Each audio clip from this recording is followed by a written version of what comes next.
रहमानिर्रहीम। अस्सलामु अलैकुम। आज का हमारा टॉपिक है ज्योमेट्रिक प्रोग्रेशन। इससे पहले हम अरिथमेटिक प्रोग्रेशन के बारे में डिटेल से 5 एक्सरसाइजेस पढ़ चुके हैं। 6.1 के अंदर हमने पढ़ा कि अरिथमेटिक प्रोग्रेशन होती क्या है और कैसे बनती हैं।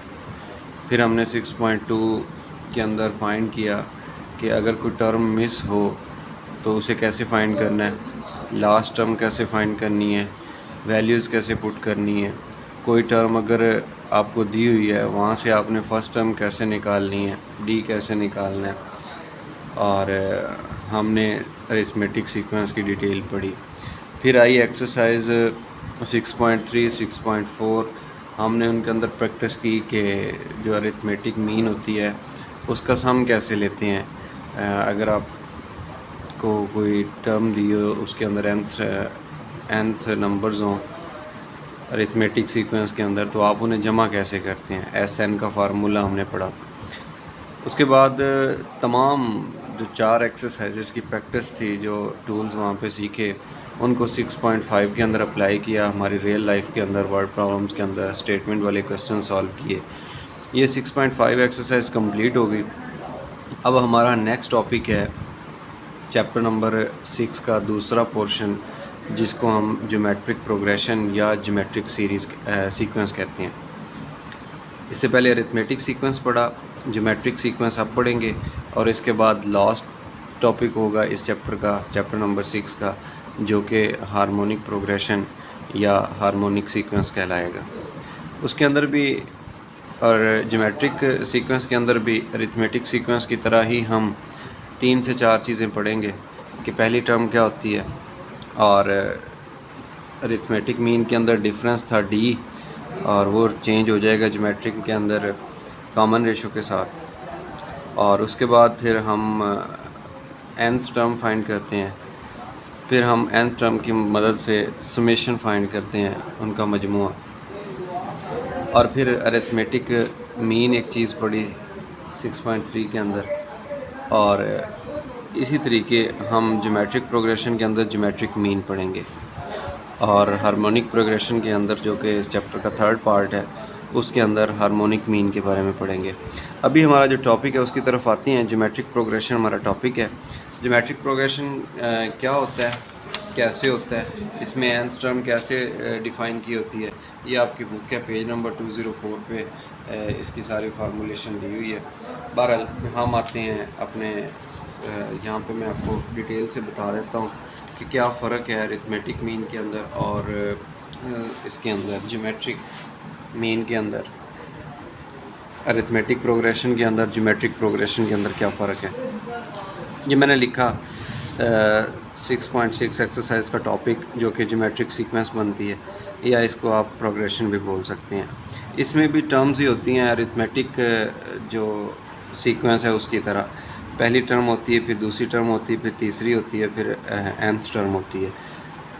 जो अरिथमेटिक सीक्वेंस थी उसमें भी ऐसी टर्म्स होती हैं, बट फ़र्क ये है कि उधर हमने पढ़ा कॉमन डिफरेंस, डी से ज़ाहिर किया था। नेक्स्ट टर्म में से अगर हम प्रीवियस टर्म माइनस कर दें तो ये जो डिफरेंस आता है ये सेम होता है, यानी कि अगर आप थर्ड में से सेकंड वाली माइनस करें तो फिर भी सेम होता है।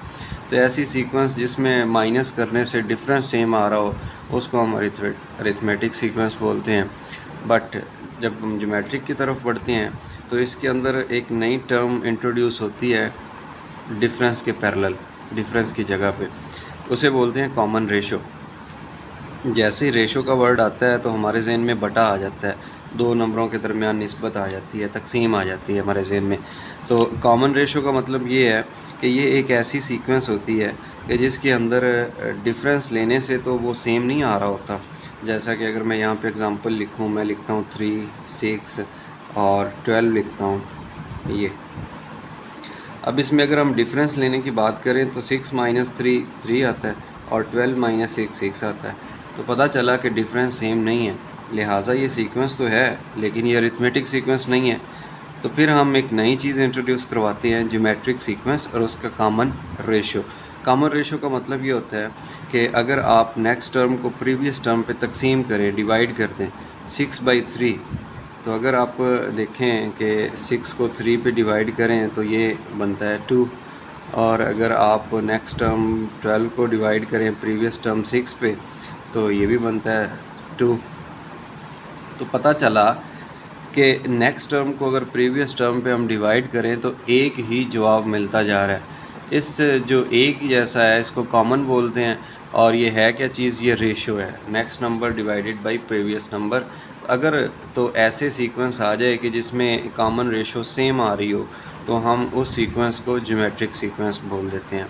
अभी ज्योमेट्रिक सीक्वेंस के हम डिराइव करते हैं कि इसकी nth टर्म कैसे डिफ़ाइन की जाती है। थोड़ा सा कंपैरिजन करते हैं कि अरिथमेटिक जो सीक्वेंस है उसकी nth टर्म कैसे निकालते थे। उसकी nth टर्म का फार्मूला मैं यहाँ पे लिख देता हूँ। हम उसकी nth टर्म डिफ़ाइन करते थे an this is equal to first term plus n-1 into difference. ये फार्मूला था अरिथमेटिक सीक्वेंस के अंदर nth टर्म फाइंड करने का। लेकिन अब हम जा रहे हैं ज्योमेट्रिक सीक्वेंस के अंदर। तो ज्योमेट्रिक सीक्वेंस में आपने याद रखना है कि an जो nth टर्म होती है ये इक्वल होती है फर्स्ट टर्म इनटू, अब प्रोडक्ट आ जाएगी कॉमन रेशो जो r थी और इसकी पावर में से एक माइनस कर देना। अब ये अरिथमेटिक सीक्वेंस की nth टर्म है, ये ज्योमेट्रिक सीक्वेंस की nth टर्म है, तो दोनों में डिफरेंस कॉमन रेशो का ही है। यहाँ पे d आ रहा था, यहाँ पे कॉमन रेशो आ रही है, यहाँ पे पावर n-1 d के साथ मल्टीप्लाई हो रही थी और यहाँ पे n-1 r की पावर में है। तो ये जो चीज़ है अब थ्रू आउट इस एक्सरसाइज के अंदर जो हमने क्वेश्चंस करने हैं उसमें nth टर्म फाइंड करनी है। एक्सरसाइज है 6.6। इससे पहले 6.2 के अंदर हमने nth टर्म फाइंड की थी अरिथमेटिक सीक्वेंस की। नेक्स्ट हम बढ़ते हैं अपने ज्योमेट्रिक सीक्वेंस के nth टर्म का फार्मूला लिखा हुआ है first term r raise to power n-1। उसके बाद एक्सरसाइज आ गई। अभी पहले हम बुक कंसल्ट करते हैं और इस एक्सरसाइज 6.6 में जितनी थ्योरी यूज़ होनी थी वो हमने देख ली है। उसमें एक तो ज्योमेट्रिक सीक्वेंस की डेफिनेशन है, होती क्या है, कॉमन रेशो क्या होती है और nth टर्म का फार्मूला क्या होता है, ये यूज़ होंगी। अभी हम बढ़ते हैं क्वेश्चन नंबर 1 की तरफ 6.6 एक्सरसाइज का। क्वेश्चन नंबर 1 में देखें तो जो मैंने एग्जांपल में यूज़ की थी ये वही लिखी हुई है ज्योमेट्रिक सीक्वेंस। कह रहा है कि find the fifth term of the geometric progression 3, 6 and 12। तो इस क्वेश्चन को वहाँ नोट डाउन करते हैं हम अपने इधर। ये मैंने लिख लिया कि फिफ्थ टर्म हमें चाहिए और ज्योमेट्रिक सीक्वेंस है 3, 6 एंड 12। अब हमें ये कैसे पता चला कि ये ज्योमेट्रिक है? ये ज्योमेट्रिक इसलिए पता चला कि जब हमने इसका डिफरेंस फाइंड करना चाहा 6 - 3 तो ये आ गया 3। जब हमने डिफरेंस चेक किया 12 - 6 तो ये आ गया 6। तो पता चला कि ये डिफरेंस सेम नहीं है, जिसकी वजह से ये अरिथमेटिक सीक्वेंस तो नहीं बन रही। फिर हम नेक्स्ट अपने जो पड़ी हुई चीज़ उसकी तरफ बढ़े। हमने 6 को 3 पे डिवाइड करके देखा तो ये 2 जवाब आया। 12 को हमने डिवाइड किया 6 पे तो फिर भी 2 आया। तो पता चला कि जो इसके दरमियान तकसीम करने से रेशो आ रही है वो सेम आ रही है दोनों के अंदर। अगर रेशो सेम हो तो फिर ऐसी सीक्वेंस को ज्योमेट्रिक सीक्वेंस कहते हैं और इसका फार्मूला अलहदा से होता है। तो हमने इसके nth टर्म वाला जो फार्मूला है वो यूज़ करना है और n की जगह पे 5 रखना है। ये रेशो जो मैंने इधर लिखी है वो रेशो इधर भी फाइंड की है कि 2 आ रही है और nth टर्म हमने फिफ्थ टर्म हमने फाइंड करनी है। फार्मूला लिखा है nth टर्म वाला। अब n को रिप्लेस कर देंगे हम 5 के साथ। n की जगह पे 5 आ गया। फर्स्ट टर्म इसकी 3 थी, ये आ गई। r रेशो जो थी वो 2 है और पावर में से कम हो जाएगा, 5 - 1 4 आ जाएगा। तो 2 रेज़ टू पावर 4 16 होता है। 16 का 3 टाइम करेंगे तो ये हो जाएगा 48। तो हमें फिफ्थ टर्म मिल गई है ज्योमेट्रिक प्रोग्रेशन की जो कि 48 है। अभी इसके बाद क्वेश्चन नंबर 2 देखते हैं। बिल्कुल इन्हीं स्टेप्स के ऊपर क्वेश्चन नंबर 2 है। क्वेश्चन नंबर 2, 3 एंड 4 ये एक जैसे ही हैं। कैसे एक जैसे हैं मैं आपको दिखा देता हूँ। क्वेश्चन नंबर 2 में कह रहा है find the 11th term of the sequence. अब ये सीक्वेंस है 1 + आयोटा 2 4/1 + आयोटा। अब अगर तो हम माइनस करके देखें तो ये अरिथमेटिक नहीं बन रही। अब पेपर में तो नहीं हमें पता होगा ना कि ये अरिथमेटिक है या ज्योमेट्रिक है। चे जाए कि उसके साथ लिखा हो कि ये ज्योमेट्रिक प्रोग्रेशन है। बहरहाल अगर नहीं लिखा हुआ तो हम डिफरेंस चेक करेंगे और फिर रेशो चेक करेंगे। अब ये क्वेश्चन नंबर 2 है, इसमें 11th टर्म फाइंड करनी है, वही फार्मूला अगेन हम यूज़ करेंगे। देखते हैं कैसे। ये देखें 11th टर्म फाइंड करनी है, सीक्वेंस ये है। हम इसका कॉमन रेशो फाइंड करते हैं। कॉमन रेशो के लिए हम क्या करेंगे, next term divided by pre term. हमने क्या किया, 2 को डिवाइड कर दिया 1 प्लस आयोटा के साथ और डिवाइड करने से कॉमन रेशो आ गई 2/1 प्लस आयोटा। और हमें चाहिए 11th टर्म, जबकि इसकी पहली टर्म है 1 प्लस आयोटा, यहाँ लिख ली। अब देखें, क्योंकि हमने ये पढ़ा हुआ है कॉम्प्लेक्स नंबर्स के अंदर कि जब भी कोई रेशो लें तो बटे के अंदर आयोटा नहीं होना चाहिए, बटे में नज़र नहीं आना चाहिए। इसको हम एलिमिनेट करेंगे। यहाँ से ख़त्म करने के लिए हम इसके कॉन्जुगेट से मल्टीप्लाई और डिवाइड करते हैं। तो अभी नेक्स्ट स्टेप में हमने क्या किया कि ये जो आर था कॉमन रेशो, इसकी वैल्यू को यहाँ पे पुट कर दिया और 11 - 1 ये फार्मूले में n-1 की जगह पे लिख दिया, तो पावर बन गई 10। ठीक है। अभी जब पावर 10 बनी थी, इस स्टेप के बाद ना ये वाला स्टेप ऐसे, ये वैल्यूज़ पुट की हैं। ए 11 आ गया, 1 प्लस आयोटा, 2/1 प्लस आयोटा, 11 - 1 जो कि 10 बन गया है। फिर उसके बाद हमने इसी स्टेप को यहाँ से यहाँ लिख दिया, ये बन गया 1 प्लस आयोटा और 2/1 प्लस आयोटा, उसके कॉन्जुगेट से मल्टीप्लाई कर दिया, कॉन्जुगेट से ही डिवाइड कर दिया, बिकॉज़ बटे के नीचे हम आयोटा नहीं देख सकते। इसको सॉल्व किया, जब तो ऊपर मल्टीप्लाई होगा 2 × 1 माइनस आयोटा, ये वाला 2 इनसे मल्टीप्लाई होगा। ये है first plus second into first minus second, तो ये फार्मूला होता है first plus second into first minus second का, ये इक्वल होता है a square minus b square, यानी पहली टर्म का स्क्वायर, रकम का स्क्वायर माइनस दूसरी रकम का स्क्वायर। ये लिख दिया फर्स्ट माइनस सेकंड का स्क्वायर। अब ये आयोटा स्क्वायर की जगह पे नेक्स्ट स्टेप में -1 आएगा, वो माइनस इस माइनस के साथ मल्टीप्लाई होकर प्लस बन जाएगा। A11 आ गया 1 प्लस आयोटा, ऊपर वाली रकम सेम ही आ रही है 2 × 1 माइनस आयोटा, नीचे जो था 1 और ये वाला आयोटा स्क्वायर -1, जब इससे मल्टीप्लाई हुआ तो ये बन गया 1 माइनस -1, तो 1 प्लस 1, तो 1 प्लस 1 2 होता है, ये नीचे पुट कर दिया। ये 2 इस ऊपर वाले 2 के साथ कैंसिल हो गया, 1 plus iota 1 minus iota raise to power 10 आ गया। अब देखें, हमारे पास जो फार्मूले होते हैं वो या तो स्क्वायर का फार्मूला होता है, ब्रैकेट के अंदर होल स्क्वायर ओपन कर सकते हैं, या हम कैसे क्यूब ओपन कर सकते हैं।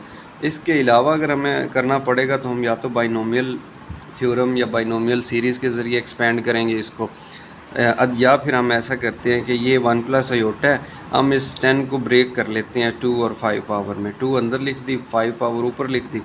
अब ये बन गया स्क्वायर, इस स्क्वायर को हम ओपन कर सकते हैं 1 माइनस आयोटा होल स्क्वायर, तो इसको ओपन कर दिया a minus B whole square के फार्मूले से। पहली का स्क्वायर 1 आ गया, प्लस दूसरी का स्क्वायर आयोटा स्क्वायर आ गया, माइनस है तो -2ab के ज़रिए -2 आयोटा बन गया raise to power 5।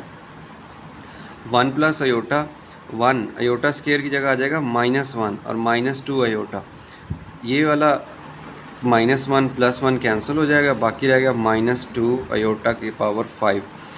1 plus iota वैसे ही। अब इसमें हम क्या करेंगे, -2 आयोटा पावर 5 में से -2 की पावर 5 अलहदा ले लेंगे, आयोटा की पावर 5 अलहदा ले लेते हैं। इसमें नेक्स्ट अगर देखा जाए तो 1 प्लस आयोटा एक दफ़ा फिर वैसे ही लिखा जाएगा। ये माइनस है, माइनस की पावर है ऑड, ताक नंबर है तो ये माइनस ही रह जाएगा। 2 की पावर 5 है, 2 को अगर 5 टाइम मल्टीप्लाई करें तो 32 बनता है। उसके बाद आयोटा पावर 5 है, आयोटा की पावर 5 की वैल्यू हमारे पास होती नहीं है, हमारे पास तो वैल्यू होती है आयोटा स्क्वायर की। तो हम ऐसा करते हैं, आयोटा 4 आयोटा अलहदा कर लेते हैं 4 पावर में, और 1 आयोटा अलहदा कर लेते हैं। इस आयोटा 4 को लिख सकते हैं 2 रेज़ टू पावर 2 और साथ में आयोटा आ गया। अब आयोटा स्क्वायर की जगह पे -1 लगा दिया, -1 का जब स्क्वायर लेंगे तो -1 का स्क्वायर हमेशा पॉजिटिव बना दिया करता है, तो ये -1 का स्क्वायर की जगह पे +1 आ गया, प्लस आयोटा आ गया, बाकी सारी वैल्यू वैसे लिखी गई। अब इनको मल्टीप्लाई डिवाइड करते हैं, डिवाइड तो है ही नहीं, जस्ट मल्टीप्लिकेशन है। -32 है, पहले लिख दिया, और ये वाला जो आयोटा है इससे मल्टीप्लाई हो जाएगा। अब चाहे तो आप सारी रकम को अंदर मल्टीप्लाई कर दें इसके साथ, चाहे जस्ट अयोटा को कर दें, आपकी मर्ज़ी। मैंने क्या किया, मैंने दोनों को मल्टीप्लाई कर दिया। माइनस अयोटा को 1 से मल्टीप्लाई किया, -32 अयोटा बन गया। और ये माइनस ने साइन चेंज किया, -32 अयोटा स्क्वायर बन गया। अब अयोटा जो स्क्वायर है इसकी वैल्यू -1 आएगी। ये जो -1 बनेगा ये माइनस इसको +32 बना देगा। तो इसमें -1 आ गया, -1 और ये -1 +32, ये +32 पहले लिख दिया, -32 अयोटा वैसे लिखा हुआ है। अब इसको मज़ीद आप कॉमन लेके लिखें, अगर कॉमन की फॉर्म में 32 को आप कॉमन लिख दें और बाकी रह जाएगा 1 माइनस अयोटा। तो ये इधर से भी डायरेक्ट बन सकता था और इस तरह से भी बन सकता है, दोनों में से जो आपको इजी लगे। इसी के साथ ही हमारा क्वेश्चन नंबर 2 कंप्लीट हो चुका है एक्सरसाइज 6.2 का। अभी हम नेक्स्ट लेक्चर में देखेंगे, बिल्कुल इन्हीं स्टेप्स पे क्वेश्चन नंबर 3 और 4 होंगे, बट देखते हैं हम नेक्स्ट लेक्चर में कि वो कैसे सॉल्व करते हैं।